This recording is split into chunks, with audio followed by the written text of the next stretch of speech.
Αγαπητοί μου φίλοι, καλησπέρα σας.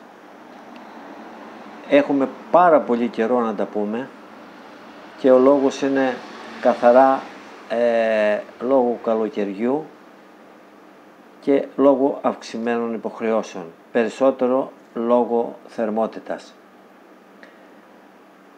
Ζητάω συγγνώμη γι' αυτό. Σήμερα σκέφτηκα να μπω σε ένα εξάρτημα του κινητήρα και πιστεύω θα συμφωνήσετε κι εσείς. Είναι ένα εξάρτημα το οποίο κατά τη γνώμη μου παίζει τον πρώτο ρόλο στη λειτουργία ενός κινητήρα. Είτε το αυτοκίνητο είναι 2000 μοντέλο, είτε είναι 1999 ή είναι 2018 και ούτω καθεξής. Το εξάρτημα αυτό δεν είναι τίποτε άλλο από τον αισθητήρα λάμδα. Ο αισθητήρας λάμδα έχει και μία άλλη ονομασία. Λέγεται αισθητήρας οξυγόνου. Και γιατί υπάρχουν αυτές οι δύο ονομασίες? Και τι κάνει αυτός ο αισθητήρας? Ο λάμδα σε ένα αυτοκίνητο, πρώτον πρέπει να ξεκαθαρίσουμε ότι δεν έχουμε έναν αισθητήρα. Οι βασικοί αισθητήρες είναι 2 συν. 2 είναι απαραίτητοι. Αισθητήρας λάμδα προκαταλήτη και αισθητήρας λάμδα μετά καταλήτη. Θα τα δούμε στη συνέχεια τι σημαίνει το ένα και τι σημαίνει το άλλο. Λοιπόν, αισθητήρας λάμδα ή οξυγόνου είναι το όργανο, να πούμε, ο αισθητήρας, ο μηχανισμός που ελέγχει το οξυγόνο μέσα στα καυσαέρια. Δηλαδή όταν το αυτοκίνητο είναι σε λειτουργία είτε ρελαντί είτε είναι σε full στροφές, ο αισθητήρας μετράει τι οξυγόνο έχει μέσα στα καυσαέρια. Δηλαδή όταν λέμε καυσαέρια, όταν καίγεται η βενζίνη ή το πετρέλαιο, πίσω στην εξάτμιση βγαίνουν κάποια στοιχεία. Γι' αυτό και υπάρχουν και οι μετρήσεις. Έχω ανεβάσει κάποιο παλιότερο βίντεο, δεν ξέρω αν το έχετε δει, γύρω από την μέτρηση καυσαέριων με ηλεκτρονικό μηχάνημα στο σχολείο που είμαι. Ψηφιακά πάντα. Λοιπόν, είναι σοβαρό εξάρτημα και πιστεύω, το ξέρετε κι εσείς, όλες οι εταιρείες και οι νόμοι, βλέπετε ότι όλα τα στο κταίο, ας πούμε, βγαίνουν με γραμμάρια τώρα. Το Euro 4, Euro 5, δηλαδή παίζουν πολύ με τα καυσαέρια. Θα μου πει κάποιος, παλιότερα δεν ήτανε?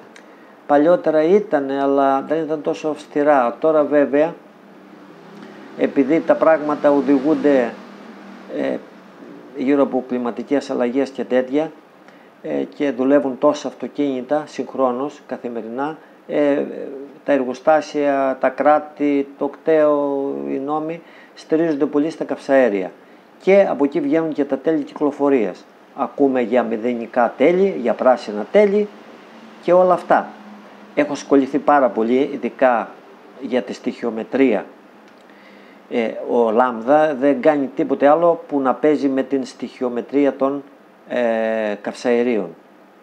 Δηλαδή παίζει με το οξυγόνο και με το καύσιμο. Είτε αυτό λέγεται πετρέλαιο, είτε αυτό λέγεται βενζίνη.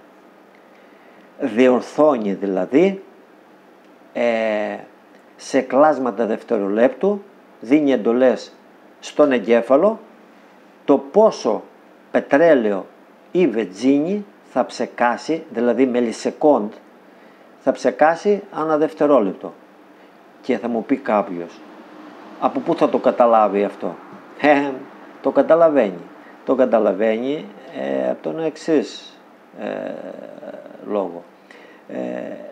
Ο αισθητήρας λάμδα προκαταλήτη τοποθετείται μετά την πολλαπλή εξαγωγή, δηλαδή μόλις βγαίνουν τα καυσαέρια. Ο δεύτερος αισθητήρας είναι μετά καταλήτη, δηλαδή ο ένας είναι προκαταλήτη, μόλις βγαίνουν τα καυσαέρια από το πιστόνι, από το έμβολο, στην πολλαπλή εξαγωγή, θέλει να πάρει μέτρηση, και ο άλλος είναι μετά καταλήτη. Θα τα δούμε τώρα στη λεπτομέρεια, είναι πολύ σημαντικό αυτό, να το προσέξετε. Ας πάρουμε τον πρώτο τώρα, το λάμδα προκαταλήτη. Ο προκαταλήτη αισθητήρας οξυγόνου ή λάμδα, όπως εσείς πάρτε το ίδιο είναι, η ίδια δουλειά κάνει, είναι αισθητήρας διόρθωσης, διορθώνει. Δηλαδή, βάζουμε μπρος το κινητήρα και δουλεύει ρελαντί. Αν είναι κρύος ο κινητήρας, έχει πολύ καυσαέριο. Εκείνη τη στιγμή, μέχρι να αναπτύξει 300 βαθμούς μέσα στα καυσαέρια ο αισθητήρας, είναι νεκρός, δεν δουλεύει. Δηλαδή, εάν είχαμε ένα χαλμίτερ μπροστά στην οθόνη μας, θα βλέπαμε ότι ήταν πράσινο το χρώμα. Έχει πλούσιο μείγμα. Όταν θα ζεσταθεί ο κινητήρας, φεύγει το πράσινο χρώμα και παίζει με τα τρία χρώματα. Παίζει κόκκινο, πορτοκίτρινο και πράσινο, συνέχεια. Αυτή είναι σωστή αναλογία. Άρα ο πρώτος προκαταλήτη είναι διορθωτικός. Δίνει δεδομένα στον εγκέφαλο και ο εγκέφαλος παίρνει όλα τα δεδομένα από τους αισθητήρες που έχει ο κινητήρας και κάνει τους συμπλογισμούς. Πιστεύω να έγινε κατανοητό στον πρώτο. Ο δεύτερος είναι μετά καταλήτη. Ο δεύτερος, να ξέρετε, δεν είναι διορθωτικός, δεν διορθώνει. Είναι ένα στρατιωτάκι που περιμένει στην πόρτα να δει πόσοι στρατιώτες θα περάσουν. Τι εννοώ? Εννοώ το εξής. Όταν το αυτοκίνητο δουλεύει, μετά τον καταλήτη και πριν τον καταλήτη μπορούν να βγουν διαφορετικά καυσαέρια. Εάν ο δεύτερος αισθητήρας μετά τον καταλήτη ανακαλύψει, διαπιστώσει ότι έχει αυξημένα καυσαέρια, δίνει εντολή στον εγκέφαλο και του λέει, πρόσεξε, εδώ έχω αυξημένα καυσαέρια. Και εκεί τώρα χρήζει ο μηχανικός να δει γιατί έχουμε καυσαέρια. Εάν οι αισθητήρες είναι και οι δύο λειτουργικοί, σωστοί δηλαδή, δεν έχουν βλάβη, να ξέρετε τα καυσαέρια προέρχονται ότι ο καταλύτης έχει πρόβλημα. Θα μου πει κάποιος τώρα, μα πώς καταλαβαίνει? Οι αισθητήρες και οι δύο δουλεύουν με τάση, volt δηλαδή. Όταν ο πίσω αισθητήρας καταλάβει καυσαέρια, τα volt διαφέρουν με τον πρώτο. Ο πρώτος δουλεύει από 50 mV έως 1000, δηλαδή 1 volt. Το 1 volt ισοδυναμεί με 1000 mV. Ο πρώτος διορθώνει σε κλάσματα δευτερολέπτου, συνέχεια, σε οποιαδήποτε διαδρομή ή ρελαντί ή μεσαίες στροφές ή full, από 50, από 0 ξεκινάει, αλλά 50 mV έως 1000 mV, συνέχεια. Και αν είχαμε το χαλμίτερ μπροστά μας, συγχρόνως θα βλέπαμε στα 50 mV θα είχαμε το κόκκινο, μετά στα 400 mV θα είχαμε το κίτρινο και το πράσινο θα ήταν στα 1000 mV στο 1 volt. Έτσι δουλεύουν οι αισθητήρες λάμδα. Πιστεύω ότι έγινα πολύ κατανοητός. Τώρα, πώς θα καταλάβουμε ένα αυτοκίνητο εάν κάποιος από τους δύο αισθητήρες, πρακτικά τουλάχιστον, δεν είμαστε μηχανικοί όλοι, ένας οδηγός, οι περισσότεροι, το 90% είναι απλοί οδηγοί, δεν γνωρίζουν. Αυτές είναι ιδιαιτερότητες, ειδικές γνώσεις. Εδώ δεν ξέρουμε εμείς, τώρα θα ξέρει ένας απλός. Και δεν το λέω και εγωιστικά. Λοιπόν, ας πάρουμε τον πρώτο αισθητήρα. Ανάβει τσεκ μέσα, κίτρινο. Όταν ανάψει το τσεκ, δεν σημαίνει ότι υπάρχει ένα πρόβλημα είτε μικρό είτε μεγάλο στο αυτοκίνητο. Θα μου πει κάποιος, μα γιατί άναψε? Το τσεκ μπορεί να ανάψει από πολλούς παράγοντες. Μπορεί να ανάψει μια στιγμιαία υπερθέρμανση, μπορεί να ανάψει να καεί μια λάμπα, γιατί μπορεί να έχει το καμπάσα πάνω, μπορεί κάποια στιγμή ο αισθητήρας να διάβασε για κλάσματα δευτερολέπτου λανθασμένα στοιχεία και έδωσε εντολή στη μονάδα κάτι δεν πάει καλά. Εάν εγώ το μπριζώσω με OBD διαγνωστικό να δω το τσεκ γιατί τι βλάβη μου έβγαλε τι κωδικό, ενδεχομένως να μην μου βγάλει κάτι. 0, τίποτε. Μπορεί όμως να μου βγάλει check engine, δηλαδή μηχανή, δηλαδή ξέρω εγώ, μπορεί να βγάλει υπερθέρμανση, μπορεί να βγάλει στοιχειομετρία και τέτοια. Ωραία. Δεν σημαίνει ότι ο αισθητήρας χάλασε ή κάτι άλλο συνέβη. Μπορεί το καύσιμο που έβαλα να μην ήταν σωστό, να ήταν νοθευμένο και ο αισθητήρας κάποια στιγμή όταν από τα πιστόνια βγήκε το καύσιμο ή τα καυσαέρια προς τα έξω, αναγνώρισαν κάτι δεν πάει καλά για κάποια δευτερόλεπτα και άναψε το τσεκ. Δηλαδή η αντίδραση είναι σαν τον άνθρωπο που κάποια στιγμή μπορεί να ανεβάσει πυρετό χωρίς να έχει πρόβλημα. Δεν σημαίνει ότι έχει πρόβλημα. Αν ανεβάσεις κάποια στιγμή πυρετό, μπορεί να σε πόνεσε το δόντι και δεν ξέρω κάτι άλλο. Λοιπόν, άρα γύρω από αυτό το θέμα πιστεύω το καταλάβετε. Το ίδιο σημαίνει και με τον πίσω. Λοιπόν, δεν σημαίνει επειδή κάτι έδειξε παραπάνω ότι ο καταλύτης θέλει πέταμα, πρέπει να το διασταυρώσουμε αυτό. Να δούμε, να το περάσουμε στο μηχάνημα και ούτω καθεξής. Τώρα, για να κλείσω το θέμα. Ειδικά ο πρώτος αισθητήρας δεν έχει να κάνει μόνο το αν θα δουλεύει καλά ο κινητήρας και τέτοια. Προσέξτε, πέρα από την μόλυνση του περιβάλλοντος έχουμε πρώτον αυξημένη κατανάλωση καυσίμου. Αυτό συνεπάγεται με χρήμα. Φανταστείτε τώρα να πας μία διαδρομή 500 χιλιόμετρων και ο αισθητήρας λάμδα να μην διορθώνει σωστά. Δηλαδή εκεί που θα έγιγες 6 λίτρα στα 100 μπορεί να σε πάει στα 9 λίτρα.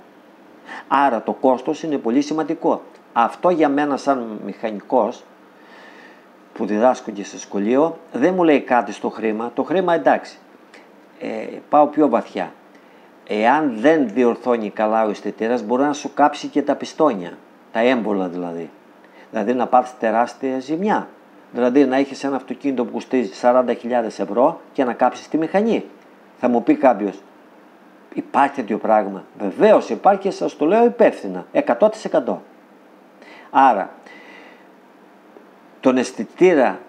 τους αισθητήρες και τους δύο και τα μάτια σας.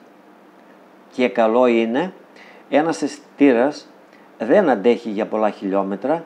Ας φανταστούμε ότι ένας αισθητήρας όταν παίρνουν το αυτοκίνητο είναι καινούριος και εξαρτάται τώρα, προσέξτε, όταν λέμε καινούριος εννοούμε της μάνας του ή είναι μετασχιών? Δηλαδή είναι της Bosch ο γνήσιος? Γιατί αν είναι ένας γνήσιος θα σας πω διαφορετικά νούμερα.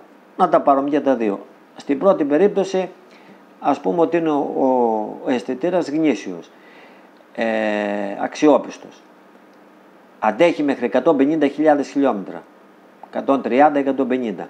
Προσέξτε τώρα, στο ίδιο αυτοκίνητο, αν ο αισθητήρας δεν είναι γνήσιος και είναι μετασχιών και μάρκας αμφιβόλου, εκεί μπορεί να φτάσει στα 80 και στα 70 να σε βγάλει off. Βλέπετε τώρα τι γίνεται. Θα μου πει κάποιος τώρα, πού παίζει διαφορά τώρα? Είναι στο υλικό, στην ποιότητα. Φανταστείτε, ένας μετασχιών μπορώ να τον πάρω με 35-40 ευρώ 50, ο γνήσιος μπορεί να κάνει 150 ευρώ και 200. Άρα έχει τεράστια απόκληση. Δεν είναι τυχαία η απόκληση αυτή. Και κάτι άλλο τώρα. ήθελα να πω γύρω από τον αισθητήρα, τον πρώτο να πούμε. Είπαμε ότι το χρήμα παίζει ρόλο, δηλαδή στην κατανάλωση, στη μόλυνση του περιβάλλοντος, αλλά πολύ σημαντικό είναι και στη ζημιά που μπορεί να προέρθει από τον αισθητήρα, όσο και ασήμαντο να μας φαίνεται. Λοιπόν, να μας καταστρέψει δηλαδή τον κινητήρα. Μια συμβουλή: θα επιλέγετε πρατήρια καυσίμου τα οποία τα έχετε τεστάρει και είναι αξιόπιστα. Δεν είναι μόνο η ζημιά, το χρήμα, είναι και η απόδοση του κινητήρα και το κατά πόσο νιώθεις και ευχαριστημένος. Από ένα παράδειγμα, έχεις ένα αυτοκίνητο το οποίο βγάζει 200 άλογα, 200 ύμπους. Με έναν αισθητήρα ο οποίος δημιουργεί προβλήματα, τα 200 άλογα μπορεί να πάνε στα 100.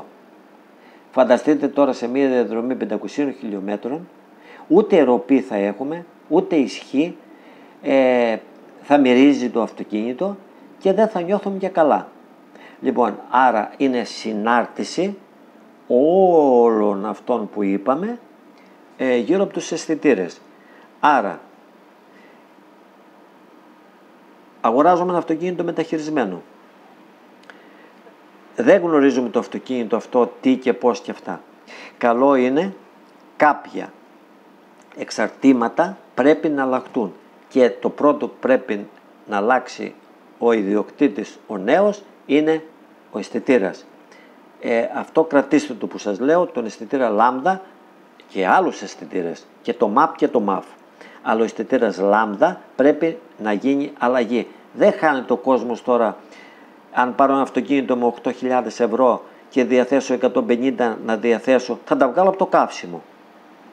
Και από την ικανοποίηση που θα έχω ως προς το αυτοκίνητο. Φανταστείτε τώρα, έτσι, εικονικά το λέμε, να πάρεις ένα αυτοκίνητο 10.000 ευρώ μεταχειρισμένο, να είναι πολύ ωραίο, αξιόπιστο, και επειδή έχει πρόβλημα ο αισθητήρας, να σου φαίνεται εσένα ότι είναι σαράβαλο και να μετανιώσεις για αυτό που έκανες. Όχι, είναι λάθος. Θα αλλάξουμε τον αισθητήρα λάμδα και τον πρώτο και τον δεύτερο. Δεν στοιχίζει τίποτα επί της ουσίας. Λοιπόν, αυτά είχα να πω για τον αισθητήρα. Θα βλεπόμαστε συχνότερα τώρα, σιγά σιγά. Θα ανεβάζω και βίντεο, όχι μόνο θεωρητικά και πρακτικά. Και ήθελα να σας ευχαριστήσω για μια ακόμη φορά που με ακούσατε. Και οτιδήποτε χρειάζεστε μπορείτε να μου γράφετε μηνύματα και είμαι στη διάθεσή σας να σας απαντήσω, και αν κάτι είναι πολύ δύσκολο θα το επεξεργαστώ εγώ και θα πάτε την απάντηση. Σας ευχαριστώ πολύ. Καληνύχτα.